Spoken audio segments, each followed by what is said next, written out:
Hey guys, how's it going? Welcome to my video. Man, it kind of sucks. I'm actually stuck in a situation right now. My van is not starting at all. This van is not starting at all. Haven't really had any kind of issues with this van lately. It's been, it's worked fine. Did change up the alternator, I don't know, 6-7 months ago. Outside of that, haven't had any issues with it. But just today, I was driving around taking some supplies from one place to another. Parked. Went to have lunch at a Wendy's. Came out and it's not starting at all. All the lights on the dash light up like normal. You hear all the normal sounds. But there's nothing. I must have tried this 15, 20 times, try to start it, and all I hear is a faint click every time I try to start it. So I'm thinking to myself, all right, so it's probably the battery, right? I went to Wendy's for 30 minutes. Maybe my battery's weak. I mean, I haven't changed the battery in about 2 years. I mean, those batteries should last like 3 or 4 years. So I was thinking to myself, all right, let me just turn on my headlights just to see whether it's bright or not, how bright it is. I mean, it's an afternoon. I turn on my headlights. I went out to check it out, and it's bright. It's very, very, very bright. So I'm thinking battery is pretty strong. The battery is strong, all right? I mean, if you want to be that bright, it's strong. Everything else in the van works fine. The radio works fine. The blower motor works fine. All the lights on the dash light up. Everything works as normal, but it just won't crank. I don't even hear a slow crank at all. So I asked for a jump. But before I did that, I opened up the hood, looked at the battery compartment, thinking maybe, something's off on it. Now, the battery was a bit corroded. I haven't cleaned it in a while. There was some greenish, whitish stuff on there. I took some Coke. I poured it onto the terminals that fizzed it up. And I had a wire brush clean it up. Now the terminals weren't very, very, very tight on the battery terminals, like the cables.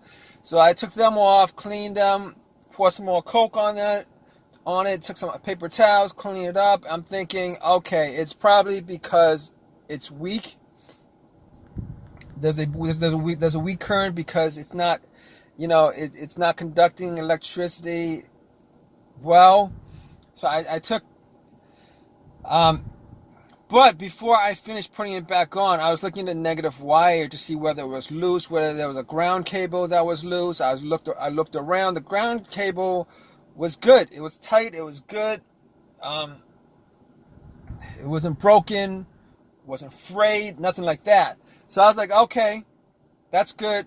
I actually tried to look around to see whether there's any other grounds, and I didn't see any other grounds. So I put everything back together, came back in, tried to turn it on, and I was hoping maybe to hear maybe like a weak crank or something like that, just to tell me it's not something wrong with the car, maybe something wrong with the battery or something like that. I was hoping, I was crossing my fingers, and I tried to turn it on, and nothing. I got nothing. I got nothing. All right, same situation. So I asked a couple people with like there was a couple pickup trucks. Asked this guy for a jump, put the cables on. He was good enough to help me out. Put the cables on, turned it, nothing. So I waited maybe like a minute or two, try to crank it, nothing. Same situation. So at least at that point, I knew it wasn't the battery that was the problem. All right. So basically, at that point, I knew it wasn't the battery. I crossed that off the list. because even if the battery was completely dead and it wasn't getting enough power from the other vehicle, it would have at least done a slow crank. It didn't do a slow crank at all. So I was thinking, okay, cross that off the list. I could cross the alternator off the list too, because if it was the alternator that was bad and my battery died out, putting those cables on there would have turned the car off. Once you took the cables off, the van would have just died out. I mean, that's what happens with vehicles. All right, alternators on vehicles, that's what happens. That's, you know, if you guys don't know how to test for a bad alternator, if your car's not starting, it's probably because the battery is strained, because the alternator is not charging up the battery. Once you put cables on it, you should be able to crank it up. And then once it starts up, once you take the cables off, it would die off. But I could cross the alternator off the list. So I was looking around. Not the ground wires, not the battery, not the alternator. Moving on to my troubleshooting. What's next? Fuses, relays. Now, as far as the relay is concerned, I know it's not the fuel pump.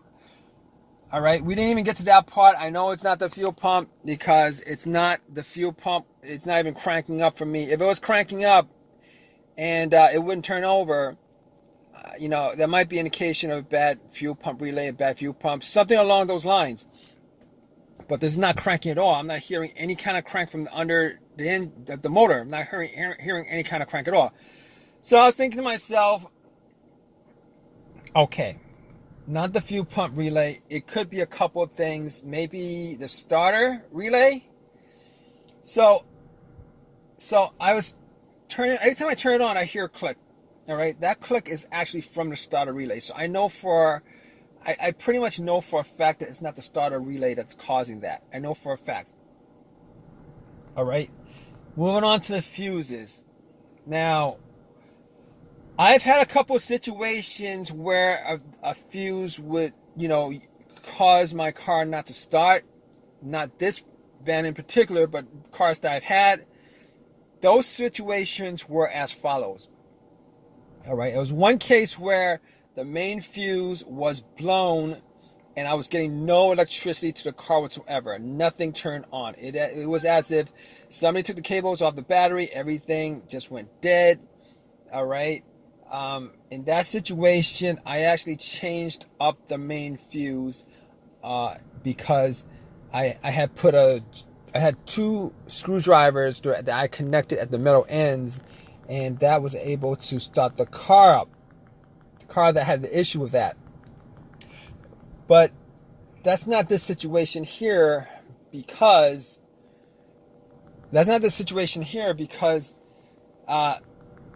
everything, all the electricity actually works in this van. Okay, I know it's not the main fuse.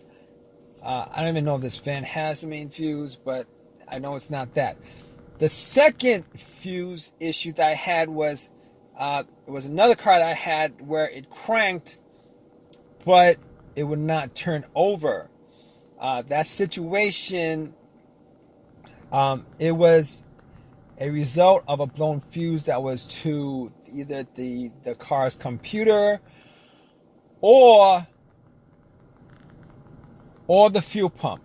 All right, and I know that's not this situation because this car does not crank.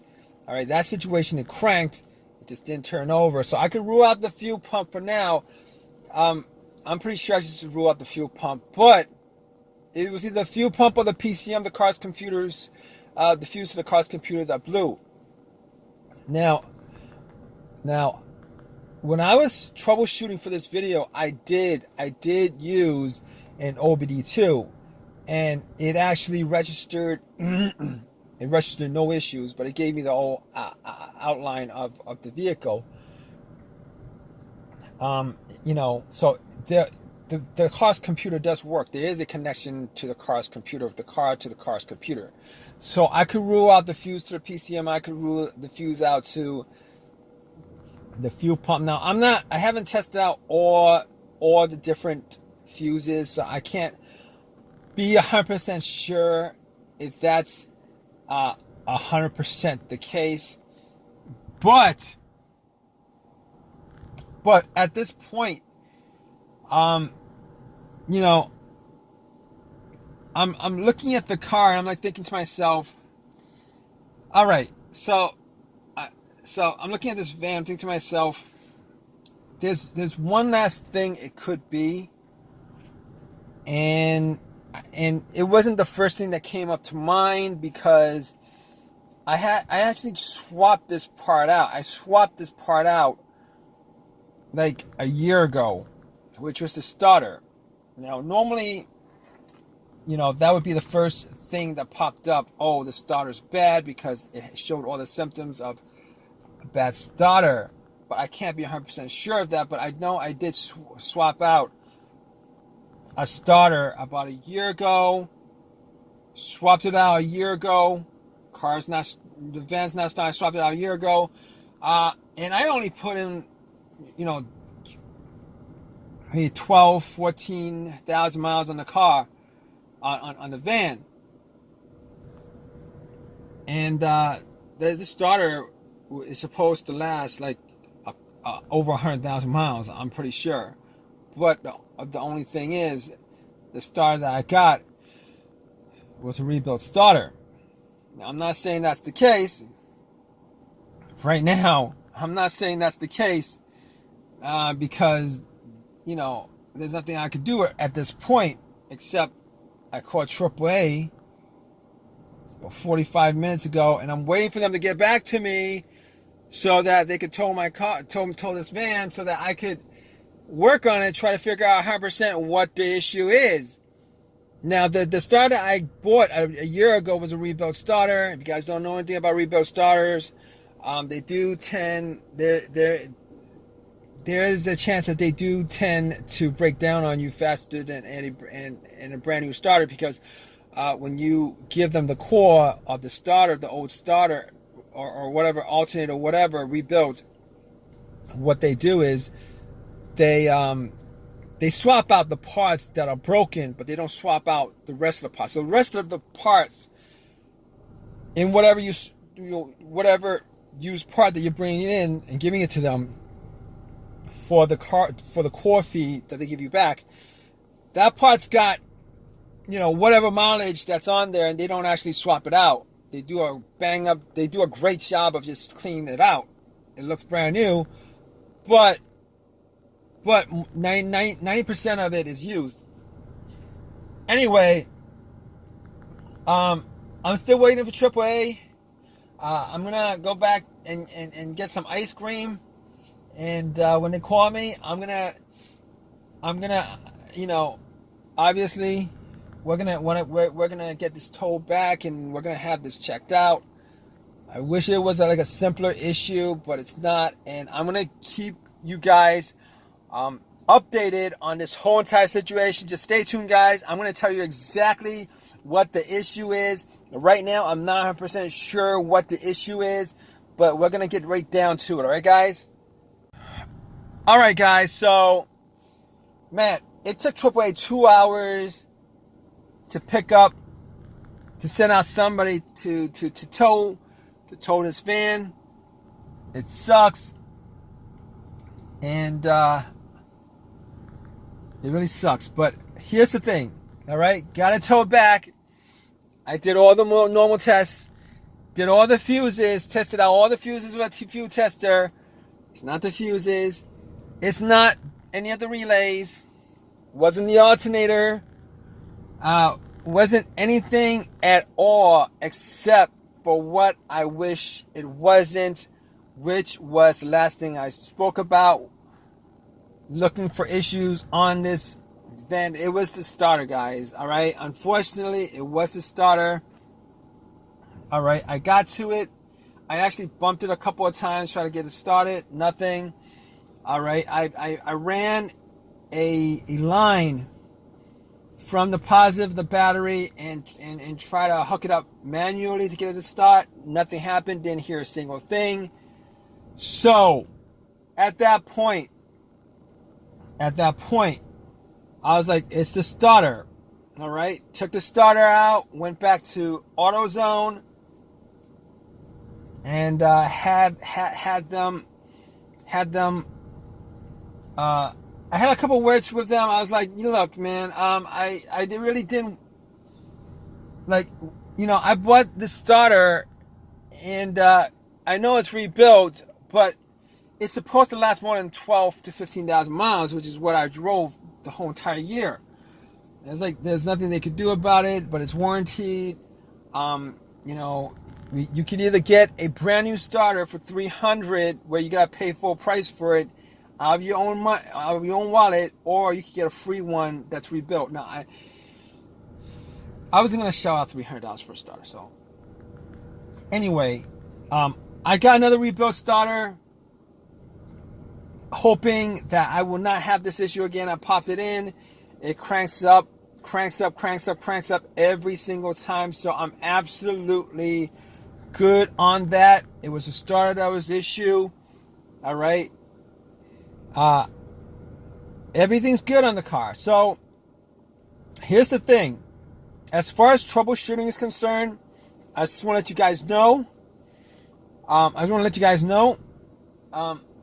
Everything that I've gone through as far as troubleshooting a car, I think about it probably would take care of like 80-90% of the no start issues if you guys think about it. If you guys,